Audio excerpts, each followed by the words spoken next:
I'm Tracy Pa with the Midday News. After 8 years of construction, the new Oskings police station is finally open to serve. Minister for Internal Security Peter Shamalili Jr. officiated at the opening, urging all people to take ownership of the modern hut infrastructure and be responsible for the upkeep of the police station.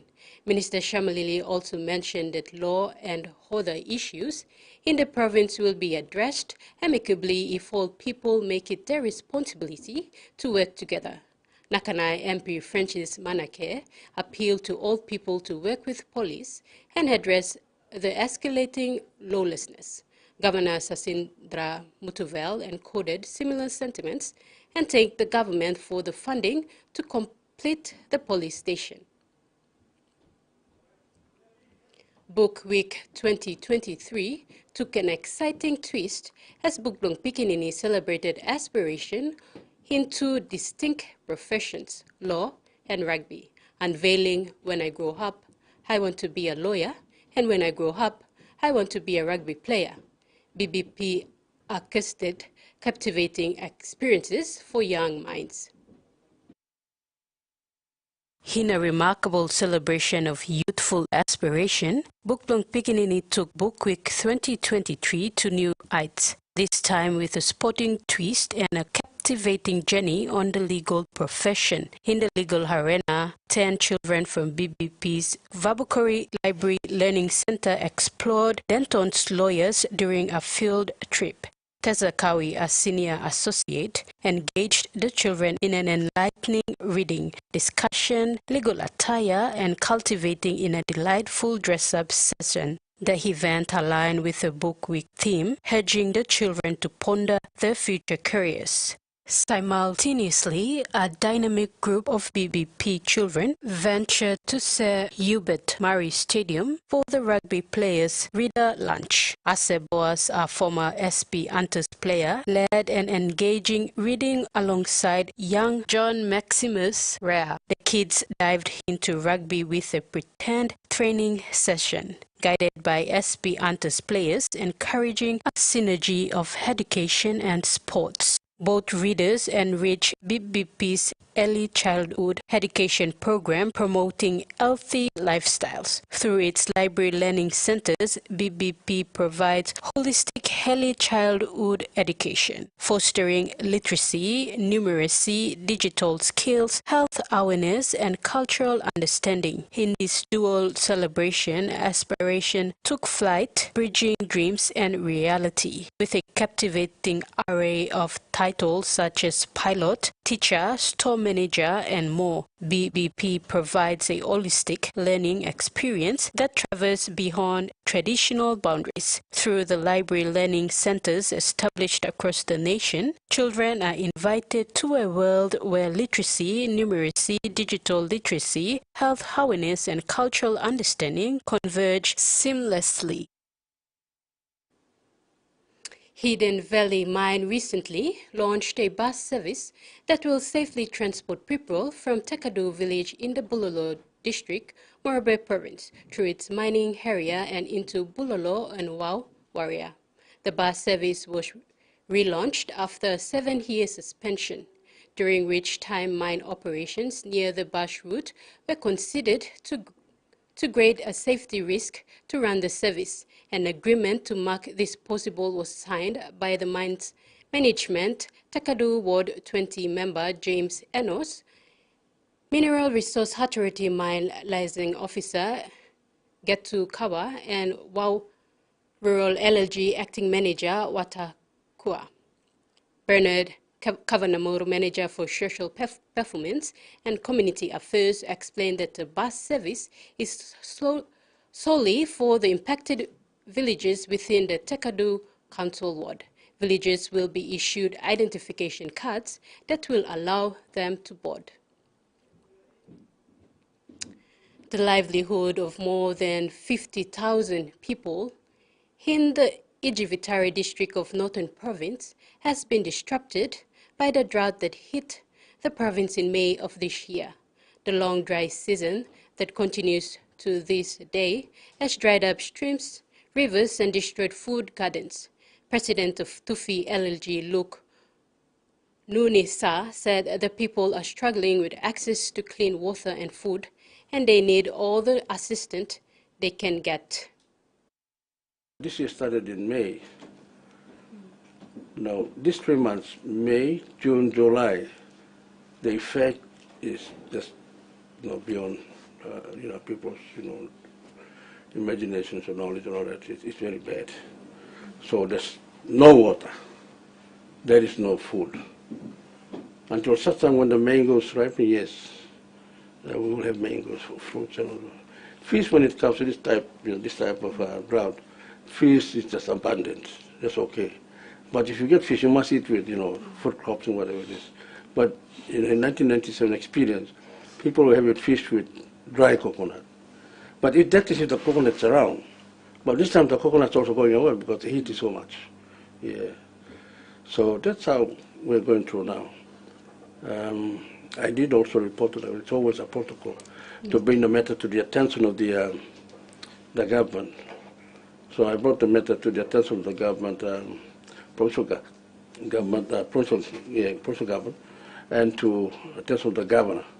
And I also brought to the matter to the attention of the administrator and the office of the provincial disaster office. And it's for them to come to the national department and also national disaster office and all that. But in regional news, Japan has begun discharging more than 1 megatons of tilt water into the Pacific Ocean from the wrecked Fukushima Daiju nuclear power plant, a move that has sparked protests and import bans from China and Hong Kong and anger in nearby fishing communities. The plant's operator, Tokyo Electric Power, pumped a small quantity of water from the plant on Thursday, 2 days after the plant was approved by Japan's government. TEPCO said the release began at 1:03 p.m. local time, and it had not identified any abnormalities with the seawater pump or surrounding facilities. Live video showed engineers behind computer screens and an official saying, after a countdown, that the views near the seawater transport pumps are opening. Seawater pump A activated, the main operator said, confirming the release was underway. The discharge, which is expected to take 30 to 40 years, has caused anger in neighboring countries and concerns among fishers that it will not destroy the industry as consumers steer clear of seawater caught in and around Fukushima. On Thursday, China criticized the release, burning it extremely selfish and irresponsible. Young indigenous people from across the country are gathering at the Pulima conference in Darwin to share their ideas on how to preserve traditional languages. Important work looking to grow people's understandings. I'm a Noongar language teacher. I've been teaching language for over 5 years now. I feel a bit of a weight or a bit of pressure to share it. A bit of responsibility, I guess, but it's also a privilege that I know it and I get to share it. From family knowledge to teaching in schools, community-based classes, and starting his own programs to share language and culture. All kids love it, whether they're Noongar kids or non-Indigenous kids, they all love the language and find it enjoyable and really see the value in learning it. More than just a way of communication, Cultural Coordinator Leilani sees the impact of learning language. An indescribable experience to be able to share who I am and who we are as a people, and it affects so many people in different ways. A path paved by generations and one she intends to continue down. Forever and a day I will be doing this and just sharing language, sharing culture. When others embarked on a learning journey, they found some languages were already lost. I went there with the idea of learning from all my elders, our language and stuff, but no one really knew anything. It's not spoken as a first language anymore. That experience prompted Thomas to take action to preserve the ancient culture and is now working to write a dictionary. Got a linguist involved, he taught me the foundations of linguistics, and now I'm working at Melbourne Uni at the Research Unit for Indigenous Language to revive my language. The work of elders and young people coming together here at Palima is a part of the mammoth effort to not just guarantee the survival and revival of Indigenous languages, but also to ensure their strength into the future. With the efforts of young people, the future of Indigenous languages is looking bright. Australia is staring at an unbroken run of deepening deficits each and every year as government grapples with swelling spending across the next 4 decades. The gap between rising costs and taxes that don't keep pace is at the center of the Federal Treasury's latest intergenerational report, and it is not addressed. Jim Chalmers could become the only treasurer to have posted a surplus in over half a century. An intergenerational ambition. I want him to be living in a world that's kinder, not only between ourselves, but also kinder to the environment. Baby Kazu will be 40 years old when today's forecast could become reality. A lot of jobs that exist now didn't exist when I was young, right? So it's really hard to imagine him doing a job that is available now.